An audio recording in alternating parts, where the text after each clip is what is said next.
ശരി, പ്രസക്തി നഷ്ടപ്പെട്ട ഒരു സമരം എന്നാണ് ഷാബുവിന്റെ നറേറ്റീവ് വന്നിരിക്കുന്നത്. ഒരു മിനിറ്റ് ആർട്ടിക്കിൾ 370 തിരിച്ചു കൊണ്ടുവരണം, ബാബറി മസ്ജിദ് പുനർനിർമ്മിക്കണം, മറ്റു വിഷയങ്ങളും ഈ ജൻസി സമരത്തിൽ ഉൾപ്പെട്ടിട്ടുണ്ട് എന്നാണ്. മറ്റു വിഷയങ്ങളും മോദിയെ വെടിവെച്ച് കൊല്ലണം. 3-4 ആവശ്യങ്ങളാണ് അവർ ഉന്നയിച്ചിട്ടുള്ളത്. പ്രധാന ആവശ്യം മോദിയെ വെടിവെച്ച് കൊല്ലണമെന്നൊക്കെ ആയിട്ടുണ്ട് തുടങ്ങിയ 3-4 സംഭവങ്ങളൊക്കെയാണ്. അപ്പൊ അതിനകത്ത് ഈ പറഞ്ഞ പോലെ ആർട്ടിക്കിൾ 370 ഒന്നും ഉൾപ്പെട്ടിട്ടില്ല എന്നാണ് എനിക്ക് മനസ്സിലാവുന്നത്. ചിലപ്പോ അവര് ഈ പറഞ്ഞ പോലെ പത്രസമ്മേളനത്തിലോ അല്ലാതുള്ള സംഭവങ്ങളിലോ പറഞ്ഞതായിരിക്കും. സമരത്തിനകത്ത് ഈ പറഞ്ഞ ആവശ്യങ്ങളൊന്നും വന്നിട്ടില്ല.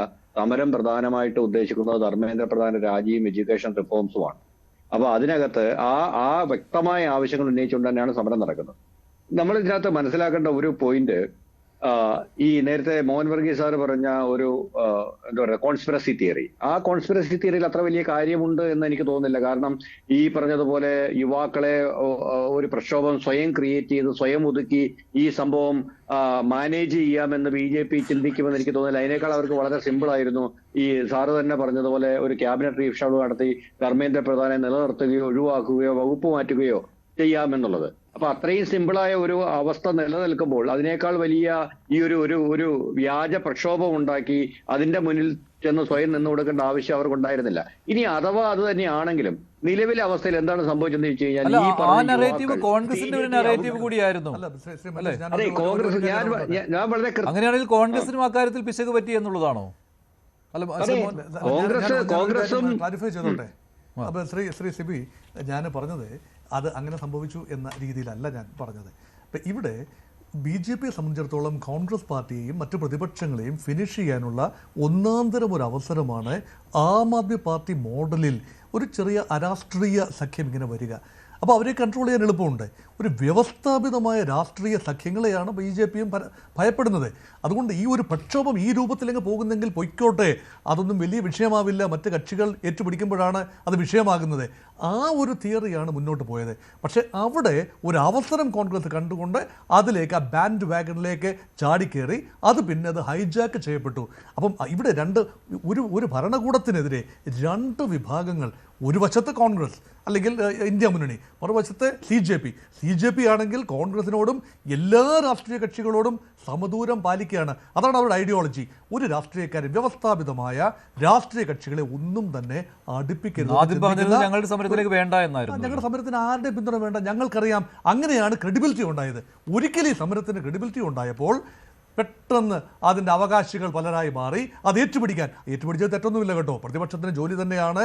ഒരു വ്യവസ്ഥയിൽ പുഴുക്കുത്തുകൾ വീണാൽ അത് ചൂണ്ടിക്കാണിക്കുക എന്നത് വ്യവസ്ഥാപിതമായ പ്രതിപക്ഷത്തിന് ജോലി തന്നെയാണ്. അതാണ് അവർ ചെയ്തത്. പക്ഷേ ഇത്രയും കാലം പ്രതിപക്ഷം എവിടെയായിരുന്നു എന്ന ചോദ്യം ന്യായമായി നമ്മൾ ചോദിക്കും. ശ്രീ സിബി സത്യൻ, BJPയുടെ സ്റ്റേജ് മാനേജ്മെന്റും അവിടെ പിഴച്ചു എന്നുള്ളതാണ്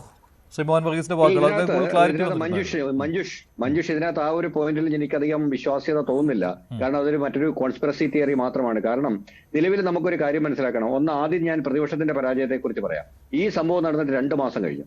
ഈ 2 മാസത്തിനിടയിൽ ഇതുവരെ ഇതുപോലൊരു അവസരം ഫലപ്രദമായിട്ട് വിനിയോഗിക്കാൻ പ്രതിപക്ഷത്തിന് സാധിച്ചിട്ടില്ല. കാരണം ഒരു 4 ദിവസം നീളുന്ന സമരം പോലും നടത്താൻ ഈവൻ JNUവിലേക്ക് SFIക്ക് നല്ല ശക്തിയുണ്ട്, ഇടതുപക്ഷ പാർട്ടിയായ ഐസയ്ക്ക് നല്ല ശക്തിയുണ്ട്. ഇവർക്ക് മര്യാദയ്ക്ക് ഒരു സമരം ചെയ്യാൻ കഴിഞ്ഞില്ല. കോൺഗ്രസിന് മര്യാദയ്ക്ക് ഒരു സമരം ചെയ്യാൻ കഴിഞ്ഞില്ല. കോൺഗ്രസിന്റെ യുവജന പ്രസ്ഥാനങ്ങൾക്കോ വിദ്യാർത്ഥി പ്രസ്ഥാനങ്ങൾക്കോ ഒരു സമരം ചെയ്യാൻ കഴിഞ്ഞില്ല. ഇടതുപക്ഷത്തിന്റെ വിദ്യാർത്ഥി പ്രസ്ഥാനങ്ങൾക്ക് മികവുറ്റ ഒരു സമരം ചെയ്യാൻ കഴിഞ്ഞില്ല.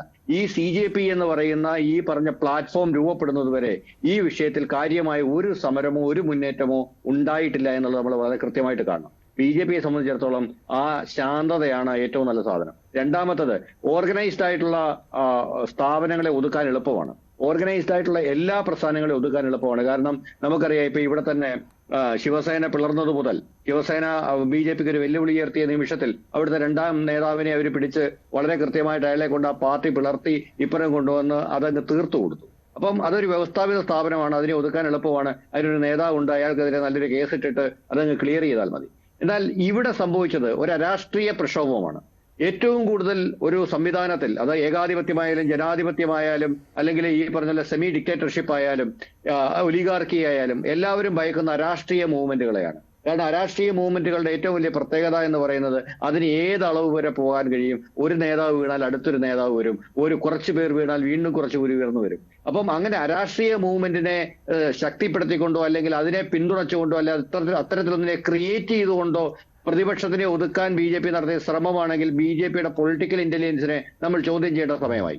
അപ്പൊ അതുകൊണ്ട് ഞാൻ ഒരു കാരണവശാലും ചിന്തിക്കുന്നില്ല BJPക്ക് അത്തരത്തിലൊരു പൊളിറ്റിക്കൽ ഇന്റലിജൻസ് ഉപയോഗിക്കുമെന്ന്. അത്ര ഫെയിൽഡായി. കാരണം നിലവിൽ ടെക്നോളജിക്കലിയും ഇന്റലക്ച്വലിയും ഒരു ഓർഗനൈസേഷൻ എന്ന നിലയ്ക്ക് ഏറ്റവും മുന്നിൽ നിൽക്കുന്ന പാർട്ടി തന്നെയാണ് BJP. അപ്പൊ അങ്ങനെ ഒരു ആരോപണം ഉന്നയിച്ചത് ഇല്ല, കോൺഗ്രസിനെ സംബന്ധിച്ചിടത്തോളം കോൺഗ്രസ് ഒന്നും ചെയ്യുന്നില്ല. അവരുടെ സ്പേസ് മറ്റാൾക്കാർ എടുക്കുന്നുണ്ട്.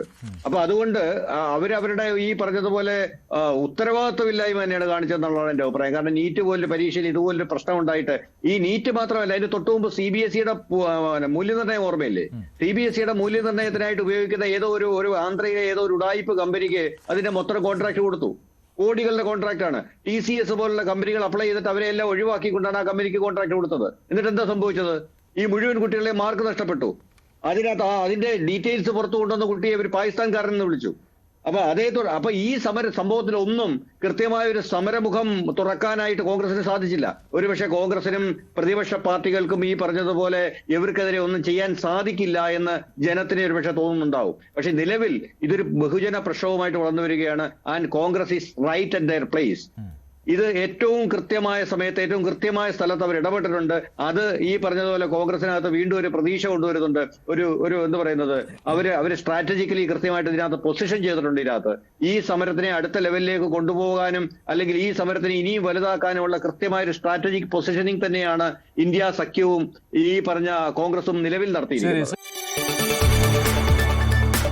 കൂടുതൽ വാർത്തകൾക്ക് News 18 Keralam YouTube channel subscribe ചെയ്യുക.